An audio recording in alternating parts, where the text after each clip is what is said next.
Hello students, today's topic is chemotherapy, okay, cancer chemotherapy. So हम last कर रहे थे treatment modalities of cancer, okay, जिसमें हमने फर्स्ट किया था surgical intervention, second was radiation therapy and third is cancer chemotherapy. Okay, so these are the three main treatment modalities of cancer disease. Okay, so let's start. So chemotherapy क्या होता है? Chemotherapy का पहले हम definition देख लेते हैं. First is this definition. Okay, so this is the definition of chemotherapy. Okay, so definition में क्या बोल रहा है? It is an anti neoplastic agent. Anti neoplastic का क्या मतलब होता है? Anti which is against, neo मतलब न्यू एंड प्लास्टिक का मतलब क्या होता है? प्लाज्म, यानी कि cancerous cell. Okay, so anti neoplastic का क्या होगा? मतलब वो ड्रग जो कि कैंसर के अगेंस्ट लड़ता है. ओके, सो ये क्या है? जो कीमोथेरेपी है वो क्या है? It is the use of anti neoplastic agent, यानी कि it used as anti neoplastic agent. Okay, to attempt to kill tumour cell by interfering with cellular function and reproduction. Okay, so जो chemotherapy है वो क्या करता है? वो एक एंटी न्यूप्लास्टिक ड्रग है. ओके, एंटी नियोप्लास्टिक ड्रग जिसका काम है कि to kill tumour cell. Okay, cancerous cell है उसको किल करना. कैसे?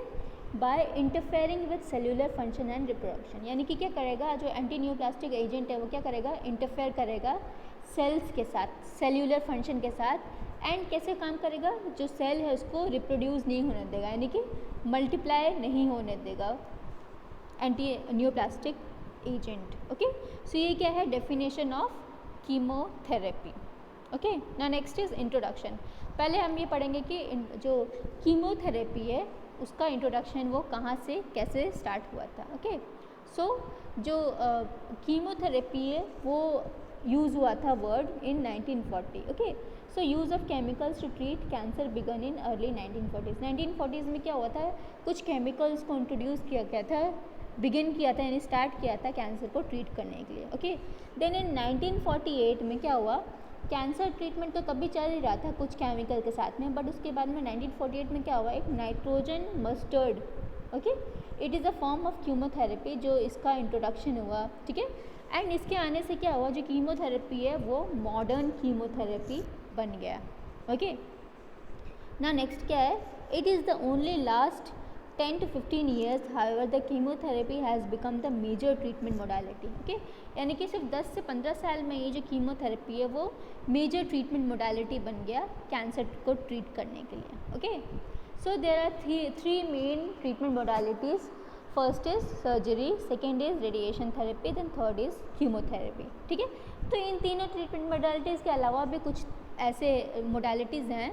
Okay, then next is objectives of chemotherapy. जो कीमोथेरेपी उसका क्या क्या ऑब्जेक्टिव होगा? फर्स्ट ऑब्जेक्टिव क्या है? To maximize the death of malignant tumour, यानी कि हमें कीमोथेरेपी देने का मकसद हमारा यही है कि हमें क्या करना है? मैक्सिमम टू मैक्सिमम हमें ट्राई करना है कि जो ट्यूमर सेल है वो डेथ हो जाए उसकी. ठीक है, यानी कि जो ट्यूमर सेल है वो पूरी तरीके से डिस्ट्रॉय हो जाए. ओके, लेकिन देन सेकेंड ऑब्जेक्टिव क्या है? To cure the client with cancer. Okay, यानी वो सारे पेशेंट जिसको कि कैंसर हो वो उसको क्योर किया जाए. ओके, देन थर्ड ग्रोथ क्या है? थर्ड ऑब्जेक्टिव क्या है? कंट्रोल द ट्यूमर ग्रोथ, यानी कि हमें क्या करता है? कैसे भी हमें हमें ट्राई करना है कि जो ट्यूमर ग्रोथ है वो कंट्रोल हो जाए because of chemotherapy. Okay, now next is to extend the life span and improve the quality of life of client with cancer, यानी कि हमें ट्राई करना है कि हम जितना हो सके पेशेंट का लाइफ स्पैन है उसको बढ़ा सकें. लाइफ स्पैन मतलब कि जो जीने की क्षमता होती है, ओके, उसको हम बढ़ा सकें. कैसे? Bye improving the quality of life, यानी कि क्योंकि कैंसर है तो क्या होगा? उसका जो क्वालिटी ऑफ लाइफ है वो बहुत ज़्यादा कम होता है. ठीक है, तो उसको इम्प्रूव हम कैसे कर सकते हैं? उसके पेन को कम करके, उसका जो ट्यूमर साइज़ है उसको वो बहुत ज़्यादा बड़ा है तो उसको छोटा करके. कैसे? रेडिएशन और कीमोथेरेपी की वजह से. इससे क्या होगा? उसका जो लाइफ क्वालिटी है वो थोड़ा बेटर हो जाएगा. ओके, सो ये क्या है? ये common objectives of chemotherapy. Okay, now next is cell cycle. अभी सेल साइकिल हम क्यों पढ़ रहे हैं? सेल साइकिल आपका फर्स्ट ईयर में सेल चैप्टर में आ गया था. वो इसलिए पढ़ रहे हैं क्योंकि जो कीमोथेरेपी है वो हमारे सेल साइकिल पे बहुत ज़्यादा डिपेंड करती है. ओके, सो सेल साइकिल में पहले क्या आता है, पहले G1 फेज आता है, ये क्या है, ये फर्स्ट फेज ऑफ सेल है। Okay, so this is the first phase of cell जिसको हम G1 फेज बोलते हैं। देन सेकेंड आता है S phase which is second phase, देन G2 phase is third phase and mitosis is fourth phase. Okay, तो G1 phase है, उसका जो टाइम पीरियड होता है वो लगभग 8 आवर्स होता है। ठीक है, यानी 8 आवर्स में क्या होता है, जैसे सेल डेवलप होने स्टार्ट होता है। ठीक है, तो 8 आवर्स में क्या होता है, जो क्रोमोसोम्स होता है और जो सेल्स होता है वो दोनों मिलके क्या करता है, डुप्लीकेट सेल्स यानी कि सेल्स को मल्टीप्लाई करता है। ठीक है, यानी कि 8 आवर्स में क्या होता है, जितने भी सेल्स होते हैं G1 फेज़ के, वो मल्टीप्लिकेशन और डुप्लीकेशन उनकी स्टार्ट हो जाती है। ओके, नेक्स्ट क्या होता है, एस फेज़। एस फेज़ क्या होता है, S phase is the second phase of cell cycle. Okay, S phase में क्या होता है, जो क्रोमोसोम्स होते हैं यानी कि जो टोटल 46 क्रोमोसोम्स होते हैं यानी कि 23 पेयर ऑफ क्रोमोसोम होते हैं, वो क्या होता है, उसकी डुप्लीकेशन पूरी तरीके से ख़त्म हो जाती है। ठीक है, पूरी तरीके से ये डुप्लीकेट हो जाती है, इसका जो प्रोसेस है ख़त्म हो जाता है। ओके, सो ये जो फेज़ है इसका टाइम पीरियड कितना होता है, लगभग 6 से 8 आवर्स। ओके, 6 से 8 आवर्स होता है, उसका 8 आवर्स होता है। ओके, तो 6 से 8 आवर्स में जो क्रोमोसोम्स है वो पूरी तरीके से क्रोमोसोम सेल्स को डुप्लीकेट बना देता है, यानी कि जो सेल मल्टीप्लाई होता है वो पूरा ख़त्म हो जाता है एस फेज़ में। Okay, then it comes to G2 phase. Okay, G1 phase से हम एस फेज़ में गए, देन एस फेज़ से G2 फेज़ में गए। अब G2 फेज़ में क्या होता है, अब क्रोमोसोम्स की जो मल्टीप्लिकेशन है वो पूरी तरीके से ख़त्म हो गई है। ओके, तो अब इस जगह पे क्या होगा, ख़त्म हो गई है, तो जितने भी अभी एरर वाले क्रोमोसोम्स है, ओके, एरर मतलब ऐसे सेल्स जिसमें कि कुछ गड़बड़ है, कुछ एरर है, तो ये क्या होता है, वो सब कुछ उसको मेंटेन करता है। ठीक है, सबको बिल्कुल हटा देता है, अलग कर देता है G2 फेज़ में। और G2 फेज़ है, उसका जो टाइम पीरियड होता है वो होता है around 2 to 5 hours. Okay, G2 phase में ये होता है। इसमें जितने भी क्रोमोसोम्स होते हैं, जो एरर वाले क्रोमोसोम्स होते हैं, उसको पूरी तरीके से ये किल करता है। ओके, देन नेक्स्ट फेज़ क्या आता है, माइटोसिस आता है। माइटोसिस में क्या होता है, पूरा जो सेल रिप्रोडक्शन है, ओके, सेल रिप्रोडक्शन ये पूरी तरीके से ओवर हो जाता है। ठीक है, तो इस तरीके से G1 phase, S phase, G2 phase और माइटोसिस है। तो तीनों फेजेस में क्या होता है, पूरा जो सेल का जो मल्टीप्लिकेशन है, इसका जो डुप्लीकेशन है वो पूरी तरीके से ख़त्म हो जाता है। ओके, सो सेल साइकिल पे ही डिपेंड करेगा हमें कीमोथेरेपी कब मतलब कीमोथेरेपी कब कितना ज़्यादा इफेक्टिव होगा। Okay, now next is according to the according to the cell cycle। Okay, cell cycle के अकॉर्डिंगली क्या होगा, क्लासिफिकेशन होगा कीमोथेरेपी ड्रग का। ठीक है, कीमोथेरेपी ड्रग का होगा। So according to the activity on cell, यानी कि सेल का जैसे जैसे एक्टिविटी होगा उस हिसाब से हम जो कीमोथेरेपी है वो देंगे। ओके, सो कीमोथेरेपी क्लासीफाई किया गया है 2 भागों में। ओके, तो फर्स्ट जो पार्ट है उसको बोलते हैं हम सेल साइकिल फेज स्पेसिफिक।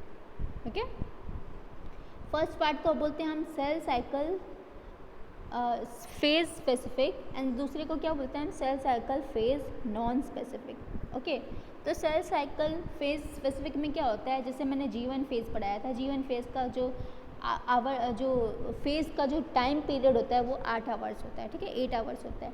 तो इस दौरान हम ब्लियोमाइसिन, कॉर्टिकोस्टेरॉइड और कुछ हार्मोन्स देते हैं, जिससे कि देखो G1 फेज़ में जो क्रोमोसोम्स है उसका डुप्लीकेशन और मल्टीप्लिकेशन वो थोड़ा कम हो जाए। ओके, जिससे कि क्या होगा, जो कैंसरस सेल है वो ज़्यादा नहीं बढ़ेगा। ओके, देन G2 फेज़ में क्या होता है, हम ब्लियोमाइसिन देते हैं, इटोपोसाइड देते हैं, टोपोटेक्केन देते हैं और टेक्सोल देते हैं। ठीक है, तो इससे क्या होता है, ये फेज़ वो होता है जिसमें कि जो क्रोमोसोम्स का जो मल्टीप्लिकेशन है पूरी तरीके से ख़त्म हो जाता है। ठीक है, तो ये सारे ड्रग्स देने से क्या होगा, उसका जो स्पीड है वो थोड़ा स्लो होगा। ओके, देन एस फेज़ में हम क्या देते हैं, साइटोट्रिबिन देते हैं, फ्लोरोसिल देते हैं, मिथोट्रेक्सेट देते हैं। ओके, सो इसी तरीके से हम एम फेज़ में क्या देते हैं, विनब्लास्टिन, विनक्रेस्टिन और पेसिलियोटेक्सिल देते हैं। ठीक है, तो ये सारे ड्रग्स की नाम आपको याद रखने की ज़रूरत नहीं है, बस क्या है, बस ये लास्ट वाला जो नाम है, ओके, लास्ट फेज़ वाला यानी कि जो एम फेज़ वाला जो नाम है इसको याद रखना। ओके, क्योंकि ये क्या है, these are the main drugs of cancer. Okay, chemotherapy का, तो ये खाली ड्रग का नाम याद रखने का होता है। ओके, तो फर्स्ट फेज़ में हमें पता चल गया G1 phase, G2 phase, S phase और एम फेज़ में कौन से हम ड्रग्स दे सकते हैं। Okay, now second phase, cell cycle phase non specific क्या है, ये एडवांस स्टेज कैंसर का ड्रग है। ओके, सो इसमें क्या देते हैं, ब्यूसल्फेन देते हैं, सिस्प्लेटिन देते हैं एंड साइक्लोफॉस्फेमाइड देते हैं। ओके, सो ये सारे ड्रग्स क्या होता है, ये सारे ड्रग्स हमें खुद नहीं प्रिपेयर करने होता है। ये सारे ड्रग्स कौन देता है, फार्मासिस्ट हैं या फिर जो डॉक्टर है उनके प्रिस्क्रिप्शन पे बनता है। ठीक है, तो हमारा काम क्या होता है, उनको ड्रग देना, वो ड्रग जो कि डॉक्टर्स ने प्रिस्क्राइब किए हुए हैं। ठीक है, सो ये था हम कि केमोथेरेपी कैसे क्लासिफाई किया जाता है। ठीक है, दो फेज़ में क्लासिफाई किया जाता है, cell cycle phase specific and cell cycle phase non specific. Okay, now next is new adjuvant chemotherapy. Okay, तो न्यू एडजुवेंट कीमोथेरेपी का कभी डेफिनेशन पूछ लेते हैं। ओके, सो आप लोगों को एक या दो वर्ड में शायद कभी इसका आंसर करना पड़े, तो आपको लिखना है इसके बारे में कि क्या होता है ये, initial use of chemotherapy to reduce bulk of lower और stage of tumour. Okay, so इसका डेफिनेशन क्या होता है, ये हम इनिशियली जो कैंसर डिटेक्ट होता है, ठीक है, तो उसको रिड्यूस करने के लिए हम ये कीमोथेरेपी देते हैं, न्यू एडजुवेंट कीमोथेरेपी। ओके, ये क्यों देते हैं, ताकि जो ट्यूमर है उसका साइज़ है, स्टेज है, उसको हम लो कर सकें। ओके, एंड साथ ही साथ क्या होगा, इसको हम लोकल थेरेपी की तरह देते हैं। ओके, क्योंकि जो कैंसर वो फर्स्ट स्टेज का होता है, तो उसमें हम इजीली उसको ट्रीट कर सकते हैं इसीलिए। सो ये आपको क्या करेंगे, 1 मार्क या 2 मार्क में कभी पूछ सकते हैं। Okay, now next is administration of chemotherapy. Okay, so जो कीमोथेरेपी है उसको हम कैसे कैसे देते हैं, उसका एडमिनिस्ट्रेशन कैसे कैसे होता है। तो फर्स्ट क्या है, हमें ड्रग्स को पहले प्लान करना है। ओके, कि कौन सा ड्रग है वो कब कब देना है, यानी कि हमें शेड्यूल देखना है कि कब कब डॉक्टर्स ने ये जो ड्रग है वो लिखा है। ओके, कब कब देना है, तो पहले हमें वो देखना है, planning drug dosages and schedule क्यों, क्योंकि जो ड्रग होता है वो जो कीमोथेरेपी ड्रग होता है उसको हम साइकिल की तरह देते हैं। ठीक है, यानी कि अगर फर्स्ट साइकिल किसी एक पर्टिकुलर दिन दिया है, तो दूसरा साइकिल कब देंगे हम, उस टाइम पीरियड के बाद जब लिखा गया है, जब फिजिशियन ने कहा है। यानी कि अगर मैंने first day and first week of दिया है, जैसे मंडे को दिया है, तो नेक्स्ट डोज में कब दूंगी, मंडे को ही दूंगी, बीच में मैं नहीं दे सकती। ओके, सो इसलिए इसको क्या बोलते हैं, शेड्यूल या फिर साइकिल ड्रग बोलते हैं। ओके, सो इसका डोज क्या होता है कीमोथेरेपी का। सो कीमोथेरेपी का जो डोज है वो देते हैं हम मिलीग्राम में। ओके, मिलीग्राम यानी कि mg में देते हैं। अब इसके डोज को हम कैसे डिटरमाइन करते हैं कि कितना डोज कैसे कैसे देना है पेशेंट को। तो ये डोज लिखने का जो काम होता है वो किसका होता है, डॉक्टर्स को होता है। और वो कैसे लिखते हैं, ये जो पेशेंट है उसका बॉडी वेट पे। ठीक है, यानी पेशेंट का बॉडी वेट ज़्यादा है तो उस हिसाब से वैसा डोज लिखेंगे, और कम है तो उस हिसाब से थोड़ा कम। ओके, सो बॉडी वेट पे डिपेंड करता है और बॉडी सरफेस एरिया पे डिपेंड करता है, यानी कि लंबाई और चौड़ाई पे डिपेंड करता है कि हम डोज कितना दे रहे हैं पेशेंट को। ओके, देन नेक्स्ट क्या है, शेड्यूल या साइकिल क्या होता है कि chemotherapy is generally given at regular interval called cycle. Okay, तो कीमोथेरेपी हम कैसे देते हैं, जनरली कैसे देते हैं, साइकिल में देते हैं। जैसे साइकिल में क्या बोला मैंने, अगर एक डोज फॉलो कर रहे हैं किसी सेवरल डे को, यानी कि कोई एक दिन को, कोई पर्टिकुलर एक दिन को वीक में अगर हम पेशेंट को बुला रहे हैं कीमो के लिए, तो नेक्स्ट साइकिल कब आएगा, उसी दिन आएगा नेक्स्ट वीक में।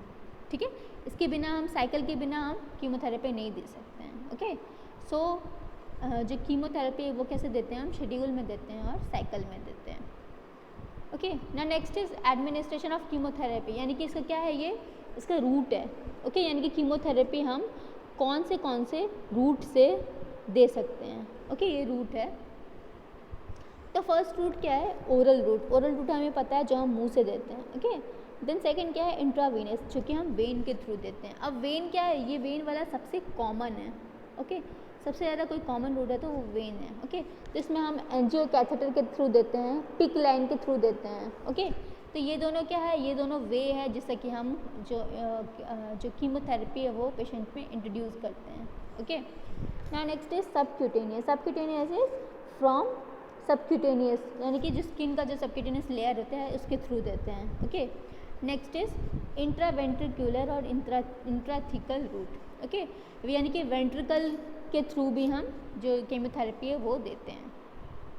Okay, next is intra arterial route. Intra arterial मतलब कि आर्टरी के थ्रू जो देते हैं उसको हम क्या बोलेंगे, intra arterial route. Next is intra peritoneal route. Peritoneum कहाँ होता है, स्टमक केविटी में होता है ना, एब्डोमिनल केविटी में होता है, तो हम वहाँ से देते हैं इंट्रा पेरिटोनियल रूट के थ्रू। देन इंट्रावेसिकुलर रूट क्या होता है, जो हम वेसिकल्स के थ्रू देते हैं उसको बोलते हैं intravesicular route. Okay, now last is intrapleural route. Intrapleural route क्या होता है, लंग में क्या होता है, प्लूरल कैविटी होता है, तो उसके थ्रू अगर हम ये ड्रग देते हैं, कीमोथेरेपी देते हैं, उसको हम क्या बोलते हैं, इंट्राप्लूरल रूट। ओके, सो ये सब क्या है, ये सब रूट है कीमोथेरेपी देने का। Next is safe handling of chemotherapy. Okay, क्योंकि कीमोथेरेपी होता है वो बहुत ही एडवांस्ड ड्रग उसमें यूज़ करते हैं। ओके, तो इस स्टेज में क्या करते हैं हम, पेशेंट को बोलेंगे, हम क्या कहेंगे, पेशेंट जो कीमोथेरेपी है उसको सेफली हैंडल करना होता है हमें। ठीक है, तो वो कैसे कर सकते हैं हम, पेशेंट को हम बोल सकते हैं कि वो पहले हमें क्या करना है, पेशेंट को प्रोटेक्ट करना है, फिर एनवायरनमेंट को प्रोटेक्ट करना है, और फिर सेल्फ। ओके, सो अब ये हैंडलिंग कैसे करेंगे हम, पहले हम पेशेंट को प्रोटेक्ट करेंगे। कैसे, पेशेंट अगर हम ड्रग दे रहे हैं तो हमें ट्राई करना है कि जो ड्रग है यानी कीमोथेरेपी ड्रग है वो कहीं और उसके स्किन में टच ना हो। ओके, सो पेशेंट को क्या करेंगे हम, care should be taken to protect skin, patient का स्किन का जो केयर है वो करना है। देन नेक्स्ट क्या है, all connections between drug and patient should occur away from the patient skin. Okay, यानी कि जितने भी कीमोथेरेपी का जो अगर एक्सपोजर आएगा जिसको हम क्या करना है, पेशेंट से दूर रह के करना है। ओके, यानी कि पेशेंट के स्किन में ये टच नहीं होना चाहिए कीमोथेरेपी का जो ड्रग है वो। देन नेक्स्ट क्या है, हमें क्या करना है, प्रोटेक्ट करना है एनवायरनमेंट को। कैसे, by use of lock connection, यानी कि हमें ट्राई करना है कि जो कीमोथेरेपी वो ज़्यादा क्या है, अच्छे से लॉक्ड हो ताकि उसका जो ड्रिप है, लीकेज है, वो ना हो। दूसरा क्या है, use of air inlet device for preparation of drug, हमें क्या करना है, एक ऐसा इनलेट डिवाइस यूज़ करना है जिससे कि जो एयर है ना वो बाहर जा सके, जो कीमोथेरेपी का जो एयर है ना बाहर जा सके और ना ही बाहर का कोई एयर है वो अंदर आ सके। ओके, सो ऐसा कोई हमें चैम्बर यूज़ करना है। लास्ट क्या है, हमें क्या करना है, कीमोथेरेपी देने के बाद में जो ग्लव्स हमने पहना है उसको क्या करना है, हमें डिस्कार्ड करना है। ओके, और अच्छे से हैंड वॉश करना है। Okay, then last is protect yourself. Protect yourself, अगर हम कीमोथेरेपी दे रहे हैं तो हमें अपना भी सेफ्टी देखना पड़ेगा। वो सेफ्टी कैसे देखेंगे हम, हमें क्या करना है, मिनिमाइज एक्सपोजर करना है, यानी कि हमें कम से कम कीमो का जो ड्रग है उसके एक्सपोजर में आना है। तो हम क्या करेंगे, जो मास्क है वो पहन के रखेंगे, तो इन्हालेशन नहीं होगा, यानी कि इन्हालेशन में भी नहीं आना चाहिए, देन स्किन कॉन्टैक्ट में भी नहीं आना चाहिए, देन इंजेक्शन यानी कि अगर हम कीमो देते टाइम कुछ खा रहे हैं तो वो नहीं होना चाहिए। ओके, सो ये क्या है, कैसे हम हैंडल कर सकते हैं कीमोथेरेपी ड्रग को। Now next is extravasation. Extravasation क्या होता है, ये वर्ड मैंने ये इसका डेफिनेशन मैंने फर्स्ट वीडियो में बताया था। एक्स्ट्रावेसेशन क्या होता है, इट इज़ एन इनअप्रोप्रिएट और accidental leakage of intravenous drug from vein into the surrounding healthy tissue. Okay, so इसका मतलब क्या होता है, जब हम ये जो ड्रग देते हैं, कीमोथेरेपी देते हैं, तो क्या होता है, कहीं से वो इंट्रावीनस में कहीं से वो लीक हो रहा होता है। ठीक है, तो इनटू द स्किन यानी स्किन के अंदर ही ये क्या होगा, जाके यहाँ पे लीक हो जाएगा, जिसकी वजह से लास्ट में क्या होगा, ये इस तरीके से दिखने लगेगा। ठीक है, तो इसकी वजह से क्या होगा, जो हेल्दी आसपास का जो टिश्यू है, हेल्दी टिश्यू है, वो भी क्या होगा, अनहेल्दी हो जाएगा, ख़राब हो जाएगा। ठीक है, इसको क्या बोलते हैं हम, एक्स्ट्रावेसेशन, यानी कि जो लीकेज होता है स्किन के अंदर ही, उसको क्या बोलेंगे हम, एक्स्ट्रावेसेशन। ओके, ना एक और वर्ड है विसेंट कीमोथेरेपी। विसेंट कीमोथेरेपी क्या होता है, वो कीमोथेरेपी जिसमें कि जो ड्रग है वो लीक होकर के ब्लिस्टर की तरह स्किन के अंदर ही बन जाता है। ठीक है, कुछ ऐसा। ओके, तो ये अगर ब्लिस्टर की तरह बन जाएगा तो क्या होगा, टिश्यू है उसको पूरी तरीके से इंजर कर देगा, जो हेल्दी टिश्यू है उसको पूरी तरीके से ख़राब कर देगा, और क्या होगा, फिर ये सीवियर निक्रोसिस हो जाएगा। सीवियर निक्रोसिस मतलब जो टिश्यू हेल्दी टिश्यू है उसको पूरी तरीके से डेथ हो जाएगा। ओके, एंड इसका कलर क्या होता है, पूरा डार्क हो जाता है, ब्लूइश डार्क हो जाता है। ओके, तो इसको हम क्या बोलते हैं, vesicant chemotherapy. Okay, next is hypersensitivity, यानी कि कीमो की वजह से कौन सा साइड इफ़ेक्ट्स, रिएक्शंस हो सकता है। सॉरी, हाँ, हाइपर सेंसिटिव मतलब होता है रिएक्शंस। सो फर्स्ट क्या है, डिस्निया, यानी कि शॉर्टनेस ऑफ ब्रीथ, यानी कि सांस लेने में तकलीफ होना, इसको हम क्या बोलते हैं, dyspnoea.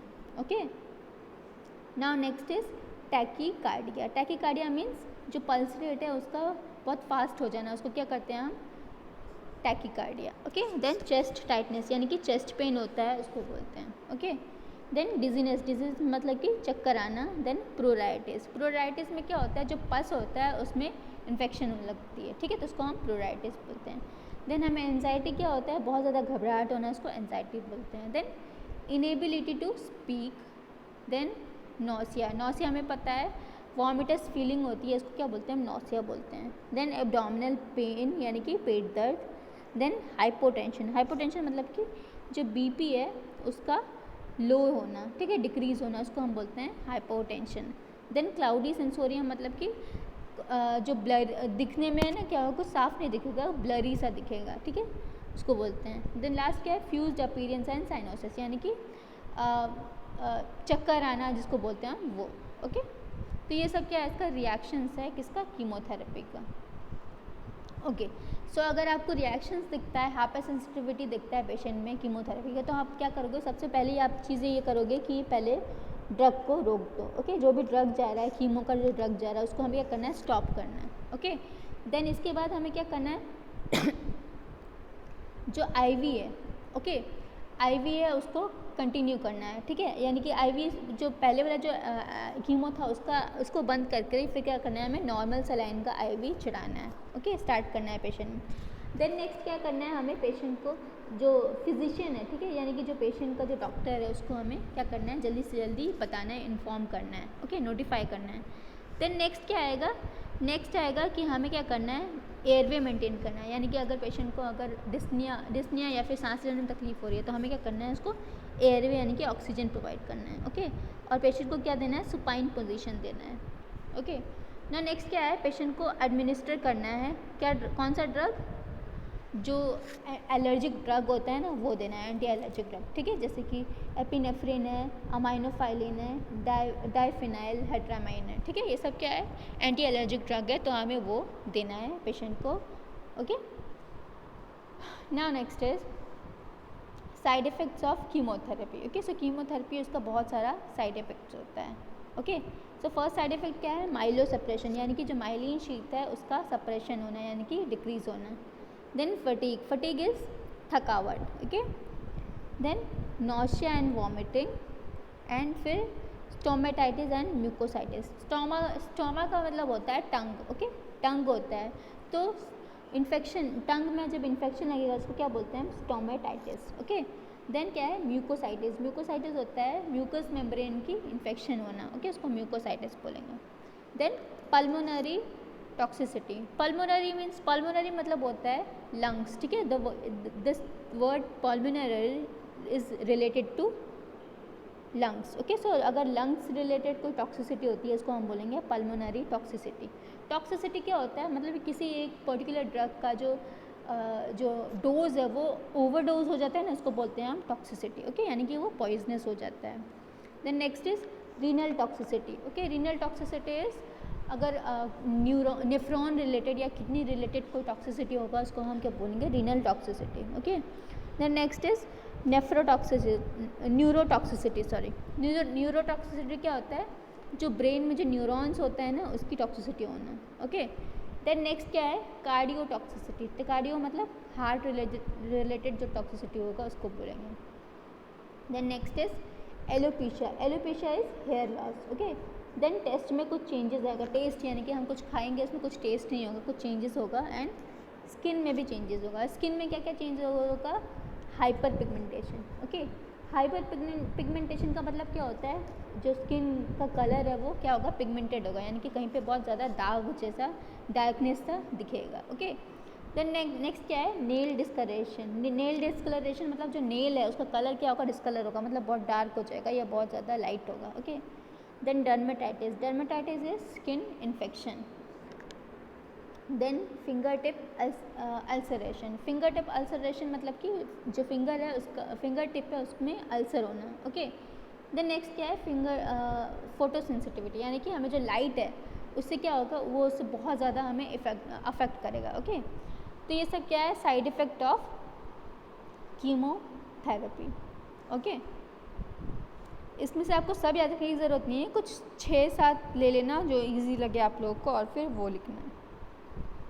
Okay, now next is nursing management of patient undergoing chemotherapy. Okay, जो पेशेंट जो कीमोथेरेपी में गए हैं उसको हम क्या केयर दे सकते हैं एज अ नर्स, ओके, यानी कि एज अ नर्स आपका क्या रोल है, रोल क्या है नर्स का, ओके। तो इसको क्या बोलेंगे हम, nursing management of role of nurse, okay. So क्या रोल होगा इसमें, फर्स्ट रोल क्या है, हमें पेशेंट को क्या करना है, प्रोटेक्ट करना है फ्रॉम इन्फेक्शन, ओके। यानी कि जैसे हम पेशेंट को अगर कुछ भी दे रहे हैं, खाना दे रहे हैं या फिर पेशेंट को ड्रग दे रहे हैं, तो पूरी तरीके से हमें हैंड वॉश करके और ग्लव्स साफ़ पहन करके तब देना है, ओके। तो ये होगा। अभी हम कैसे कर सकते हैं इन्फेक्शन से उनको कैसे बचा कर रख सकते हैं, तो प्रॉपर हैंड वॉश करके, फिर क्राउड है यानी कि बहुत भीड़ भाड़ नहीं रखना है, फिर avoid rot fruits and vegetables, यानी कि कच्चा फल फ्रूट भी हमें नहीं देना है, ठीक है। तो ये तीनों स्टेप फॉलो करके हम क्या कर सकते हैं, पेशेंट को इन्फेक्शन से दूर रख सकते हैं, okay. Now next is help the patient to identify period of more fatigue and activeness. हमें क्या करना है, ट्राई करना है कि हम पेशेंट का टाइम पता कर सके, ताकि जबकि पेशेंट बहुत ज़्यादा एक्टिव होता है और बहुत ज़्यादा थका हुआ होता है, फटीग होता है, ठीक है। तो ये कैसे कर सकते हैं हम, पेशेंट की हम जो एक्टिविटी है, रेस्ट प्रायोरिटी है उसको देना है, लेकिन हमें एक्टिविटी हमें क्या करना है, नोट करना है, एंड उसके साथ और उसके हिसाब से हमें क्या करना है, उनको न्यूट्रिशन प्रोवाइड करना है, ठीक है। पानी लेने को कहना है और बैलेंस डाइट लेने को कहना है, ठीक है। तो हम क्या कर सकते हैं, पेशेंट का हम फटीग और एक्टिवनेस का पीरियड है उसको नोट कर सकते हैं, ठीक है। Help the patient in to identify period of more fatigue and activities, यानी कि पेशेंट को हमें हेल्प करना है, कोई भी थकावट वाला काम ना करे इसके लिए, ओके।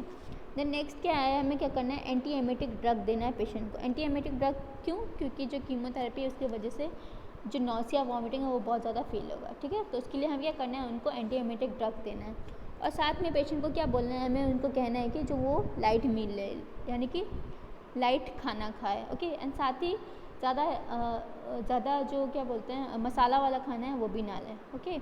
साथ ही साथ हमें क्या करना है, पेशेंट को बोलना है कि वो एडिक्वेट फ्लूइड ले और ज़्यादा से ज़्यादा फ्लूइड कंज्यूम करें, ओके।